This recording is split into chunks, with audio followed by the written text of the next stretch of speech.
نستغفره ونصلي على رسول الكريم اما بعد فاعوذ باللہ من الشیطان الرجیم بسم اللہ الرحمن الرحیم. پی ٹی آئی کا پریزیڈنٹ سردار محمد خان گستاخو خان صاحب کے کزن 15 سے جو امیدوار ہیں جنہوں نے ابھی آپ سے خطاب بھی کیا ہے، امتیاز خان صاحب، زاہد چند زیب صاحب، اسی طرح ڈاکٹر نسیم صاحب بھی آئے تھے. وہ سلیم عمران خان صاحب کی جو ہمارے سلیم عمران صاحب ہیں NH14 سے ان کی نمائندگی کر رہے ہیں. یہاں پہ جتنے بھی سوشل میڈیا کے ایکٹیوسٹ ہیں، CID نیوز کے ناصر تنولی صاحب ہیں اور پرنٹ میڈیا کے جتنے بھی صحافی بھائی ہیں، ہمارے ILF کے جتنے بھی عامر خان صاحب اور اس پروگرام کے ہوسٹ وزیر خان صاحب، فراز صاحب، وقاص رضا صاحب اور PNP کے ہمارے ڈسٹرکٹ پریزیڈنٹ ساجد تنولی صاحب، محمد علی صاحب اور جتنی بھی PNP کی قیادت ہے، میں بابر سلیم خان صاحب جو کہ ریجن کے پریزیڈنٹ ہیں ان کی طرف سے PNP کی پوری قیادت کو آج مبارکباد پیش کرتا ہوں کہ ان کا منشور اور PTI کا ایک ہی منشور ہے. اور آج انہوں نے ضلع مانسہرہ میں 5 سیٹیں جو صوبائی اسمبلی کی ہیں اور قومی کی جو 2 سیٹیں پہ ان پہ ہمارے امیدواروں کی حمایت کا اعلان کیا. انشاءاللہ PTI کے ورکر ان کے اس خلوص کا جواب 8 فروری سے پہلے بھی اور اس کے بعد اسی انداز سے دیں گے. اور انشاءاللہ آج میں ساجد تنولی صاحب انشاءاللہ چونکہ آپ کی جماعت کا منشور بھی عمران خان کی جماعت کا منشور ہے، انشاءاللہ ہم نیکسٹ پہ بھی انشاءاللہ تعالی ایک ساتھ چلیں گے. میرے بھائی اور دوستو، چونکہ میں ذرا لمبا خطاب کرتا ہوں لیکن کوشش کروں گا کہ آپ نے بابر خان تو سننا ہے، تو میں مختصر وقت میں کوشش کروں گا اپنے خطاب کو سمیٹوں گا. فیصلے کا دن ہے 8 فروری اور میرے بھائیوں، آپ نے اپنے نمائندگی کے لیے قومی اور صوبائی اسمبلی میں اپنے امیدواروں کو بھیجنا ہے. آپ ماضی کو دیکھ لیں، ایک طرف وہ جماعت ہے اور اس جماعت کے ساتھ دوسری جماعتیں ہیں جو کہ 40 سال برسر اقتدار رہی. اگر میں ملکی سطح کی بات بعد میں کروں گا، ضلع مانسہرہ کو لے لوں، جہاں پہ 59 یونین کونسلیں ہیں، ان میں آپ نے دیکھا ہے کہ کوئی بھی کام نہیں ہوا ہے. انہوں نے کہا تھا کہ ہم ایئرپورٹ لائیں گے، تو میں یہ کہوں گا وہ تو ایئرپورٹ کو بیچ رہے ہیں. اسلام آباد کے ایئرپورٹ، کراچی کے ایئرپورٹ سب سعودی گورنمنٹ کو دے دیے، قطر کو دے دیے.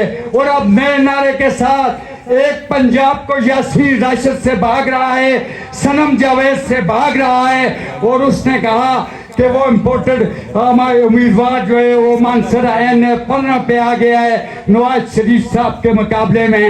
میں آپ سے یہ پوچھتا ہوں کہ انہوں نے پہلے بھی کہا تھا کہ ہم ایئرپورٹ دیں گے، وہاں پہ تو وہ ماسوائے کچے روڈوں کے نہ کوئی کالج دے سکے نہ کوئی ایئرپورٹ دے سکے، اور اب پھر لولی پاپ دینے کے لیے وہ یہاں مانسہرہ پہ آئے ہیں. لیکن مانسہرہ کے غیرت مند ان کو کبھی بھی ووٹ نہیں دیں گے. انشاءاللہ 8 فروری کو وہ ووٹ کی طاقت سے ان کی ضمانت کو ضبط کر کے ان کو واپس جاتی عمرہ اور رائے وین میں بھیجیں گے. میرے بھائیوں، اب میں آتا ہوں PK 37 پہ بابر سلیم خان صاحب. پہلی بات، اس کا حجرہ ہر وقت اعتبار روڈ پہ ہر خاص عوام کے لیے کھلا رہتا ہے. اگر بابر سلیم وہاں پہ نہیں ہوتا ہے تو وہاں پہ تیمور سلیم ہوتا ہے، وہاں پہ سردار خان ہوتا ہے، وہاں پہ کمال سلیم ہوتا ہے، وہاں پہ یہ ادنا ورکر اجمل سواتی ہوتا ہے. کوئی بھی آئے کم از کم جو ہے ان کے مسائل حل ہوتے ہیں. دوسری بات، بابر سلیم جس نے آپ کی عزت کو نیلام نہیں ہونے دیا ہے، اس مشکل وقت میں یہ کہتا ہوں کہ PTI کا امیدوار ہونا مقبوضہ کشمیر میں مسلمان ہونے کے مترادف ہے. لیکن اگر بابر سلیم جو ہے آج عمران خان کے ساتھ ڈٹ کے کھڑا ہے، اس نے دوسرے لوگوں کی طرح کوئی کمٹمنٹ نہیں کی، اس کو بہت سی آفریں ہوئی، لیکن اس نے کہا کہ میں اپنے عوام کے سروں کا سودا نہیں کروں گا۔ اس عوام نے مجھ پہ اعتماد کیا تھا، میں ان کی غیرت کو نیلام نہیں کروں گا۔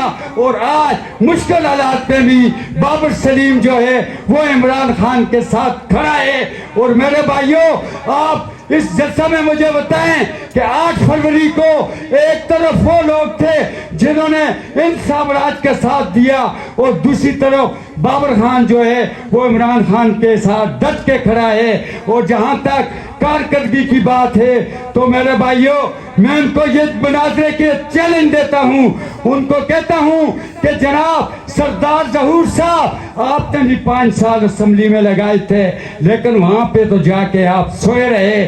آپ نے اسمبلی کے فلور سے کبھی 10 منٹ تو دور کی بات ہے 2 منٹ کی بات نہیں کی، لیکن بابر سلیم نے وہاں پر ہمیشہ اپنے حلقے اور اپنے صوبے کے عوام کی بات کی۔ اور اگر بابر سلیم کے ایک ہی چیز کو دیکھ لیں کہ ختم نبوت اور نکاح نامہ کا جو فارم تھا، اس میں بابر سلیم نے ختم نبوت کی شک کو شامل کروایا۔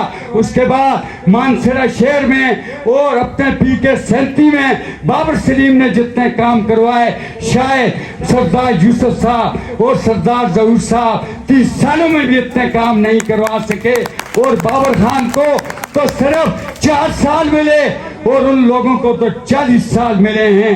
تو میرے بھائیوں اور دوستوں، میں یہ کہوں گا کہ 16 مہینے کی ان کی کارکردگی آپ کے سامنے ہے کہ یہ جب آئے، ایک لارڈ ماؤنٹ بیٹن آیا، امریکی سامراج آیا، سپیڈ شہباز آیا، اور اس نے عوام کو کیا دیا؟ تاریخ کی بلند ترین اس نے مہنگائی دی۔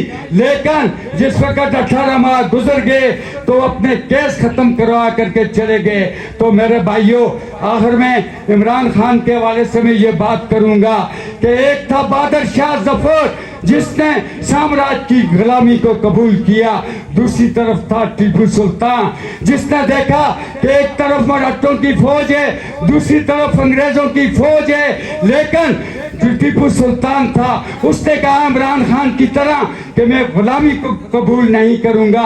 وہ لڑتے ہوئے شہید ہو گیا، لیکن اس نے غلامی نہیں قبول کی۔ اور عمران خان بھی یہی کہتا ہے کہ میں پاکستان کی 25 کروڑ عوام کے لیے غلامی کو قبول نہیں کروں گا، کوئی ڈیل نہیں کروں گا۔ تو میری آپ سے یہ گزارش ہے آخر میں کہ 8 فروری کو آپ نے نکلنا ہے، اپنے گھر والوں کو نکالنا ہے، اپنے محلے والوں کو نکالنا ہے، اور بابر سلیم کا نشان سفید پرچی پہ نلکا ہے، اس پہ مور لگانی ہے۔ سبز رنگ کی جو پرچی ہوگی وہ قومی اسمبلی کی ہے، اور N14 پہ ہمارے سلیم عمران کا انتخابی نشان جو ہے اس پہ آپ نے اینٹ پہ مور لگانی ہے۔ گستاخ خان کا نشان درانتی ہے، اس پہ مور لگانی ہے، اور زید چنزیب کا نشان لیپ ٹاپ ہے، اس پہ جو ہے مور لگا کے آپ نے ان سامراج کے لوگوں کو 8 فروری کو جو ہے ریجیکٹ کرنا ہے۔ اور انشاءاللہ 8 فروری کو اگر کپتان کو 2/3 اکثریت ملے گی تو وہ جیل سے باہر ہوگا، اور ان کی جگہ یہ جو لوگ جو ہیں جیل میں اندر ہو گئے۔ تو آخر میں ان الفاظ کے ساتھ کہ دیتے ہیں اجالے میری سجدوں کی گواہی، میں چھپ کے اندھیروں میں عبادت نہیں کرتا، اور دنیا میں کبھی اس سے منافق نہیں کوئی جو ظلم تو سہتا ہے بغاوت نہیں کرتا۔ تاریخ انصاف زندہ باد، پاکستان پر۔